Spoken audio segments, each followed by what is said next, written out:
Hello, this is my review for Willy Wonka and the Chocolate Factory from 1972, starring Peter Ostrom as Charlie Bucket, Gene Wilder as Willy Wonka. You've got a few other characters, Grandpa Joe, Mr. Slugworth, the three other grandparents, the Augustus, the German boy, Veruca Salt, Violet, Mike T. V, the parents that play for those children, and then the Oompa Loompas. Right. I've watched this film a good couple dozen times. I'm gonna try and keep this review quite short. I'm not wanting this review to be too long today. Right, let's start with the start of the film. Charlie lives with his mum and his four grandparents. They all live in the same bed. Charlie doesn't find the first ticket, but he doesn't find the first ticket. He thinks he's missed out when the five tickets get found, but then the fifth one becomes a fake. I think it was Paraguay or Uruguay, fake from there, or was it Russia? One of those countries. We then of course see Charlie he finds a tenner, and then he buys himself a chocolate bar and he wins the golden ticket. And then he comes across Mr. Slugworth, who acts all nefarious and all that. Then of course we get Charlie and Grandpa Joe go into the factory. We see Gene Wilder as Willy Wonka. He's like walking with a limp, trying to fool the children, and then we get Mr. Wonka taking the kids inside. They all have to sign the contract. I think it's Veruca Salt's parents. Veruca Salt's dad is like trying to investigate it, but then Willy Wonka just brushes it off. It's just a standard contract, nothing too serious. Then we get the room in which like they're all kind of like next to each other. They're all kind of getting, it's a somewhat claustrophobic room. And then we get the Gene Wilder with the Pure Imagination song, which I just love. I love that.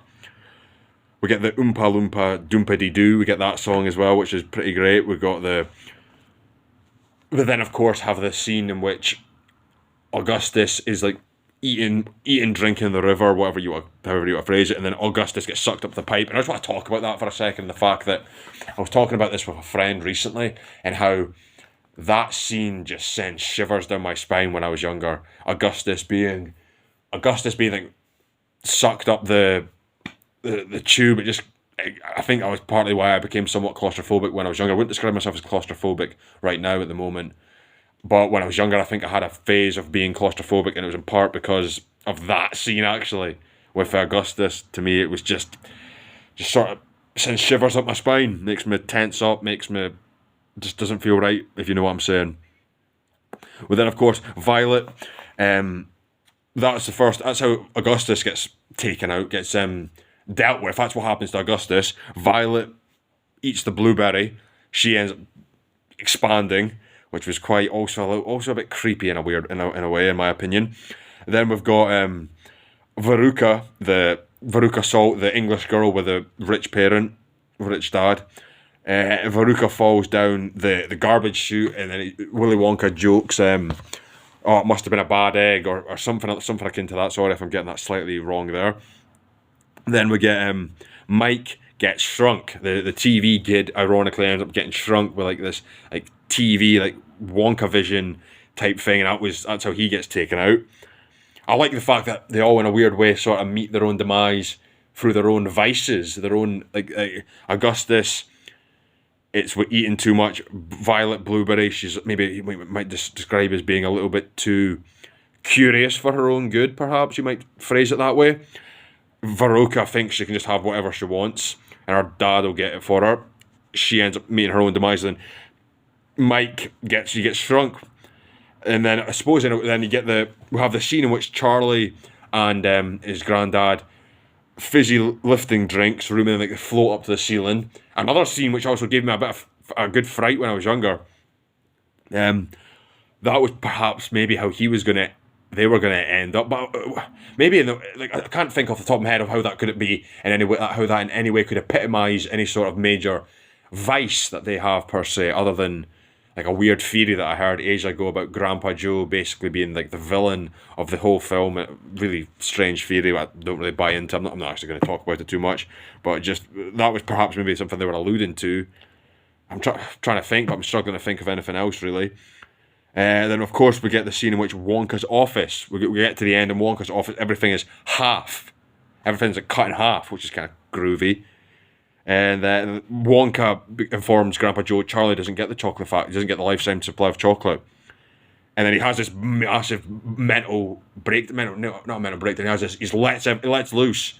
He just lets everything off his chest. He screams at Grandpa Joe, and great acting by Gene Wilder here.